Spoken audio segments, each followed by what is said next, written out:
And so it's something you have to cope with and deal with and or somehow harmonize it with your religious beliefs.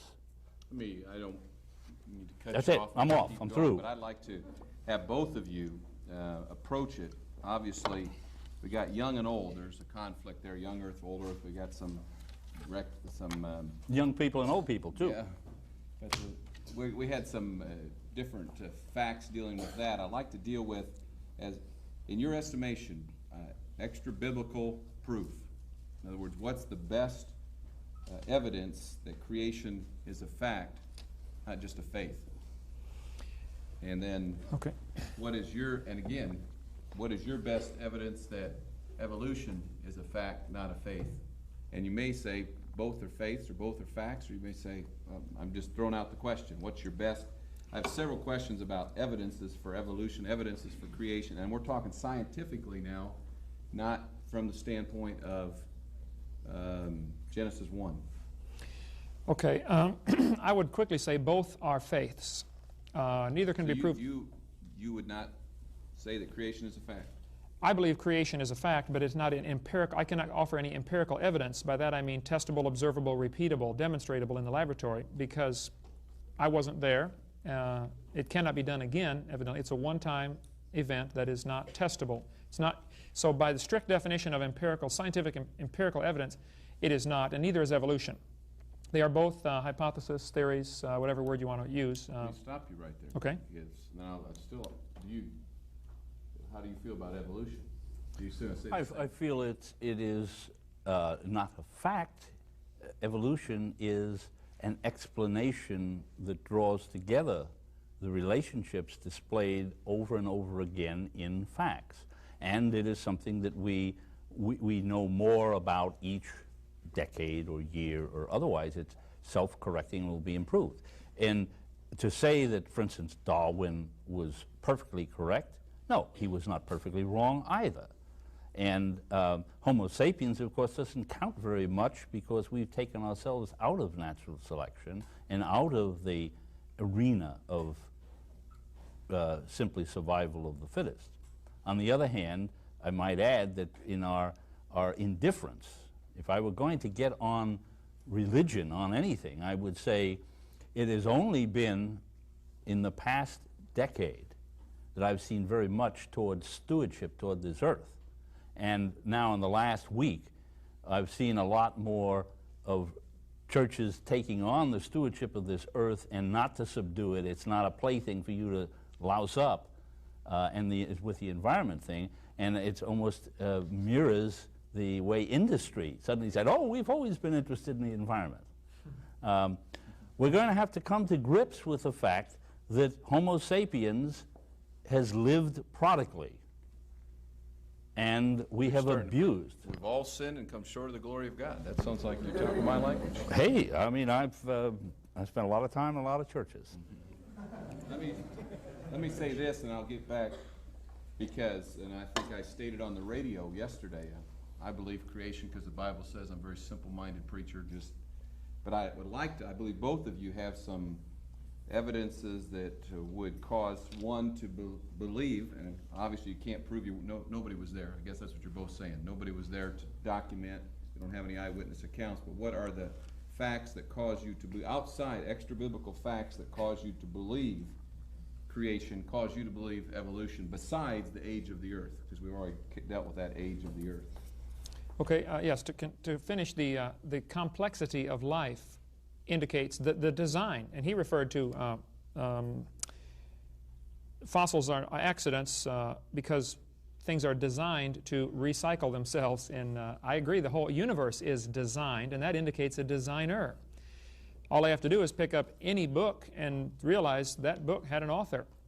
To think that a book would come together by an accident, an explosion in a printing press, is absolute folly. And to look at the design in nature and to say that this is a result of an accumulation of accidents over billions of years is the height of folly. It had to be designed. That's the best evidence for creation. We have the creation itself, the design, is the best evidence for a creator, just like an automobile is the best evidence for a designer. Sure, the automobiles have flaws, but they don't come together from an explosion in a junkyard. They are designed, and it takes intelligent input and effort. I worked at General Motors for 2 years, and not too intelligent design, but a little bit. What about, so would that be geologically, any? Same. The Earth also has some incredible processes of recycling and purifying the atmosphere and purifying the water. And the very fact that we have water is an incredibly designed commodity, without which life cannot exist.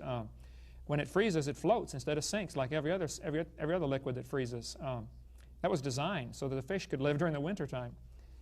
There's so many things that the Earth is just the precise distance from the sun and the precise mass to match the gravitational attraction matches our body, and everything is just precisely designed for human life, and we can only exist in a thin slice even of our own Earth.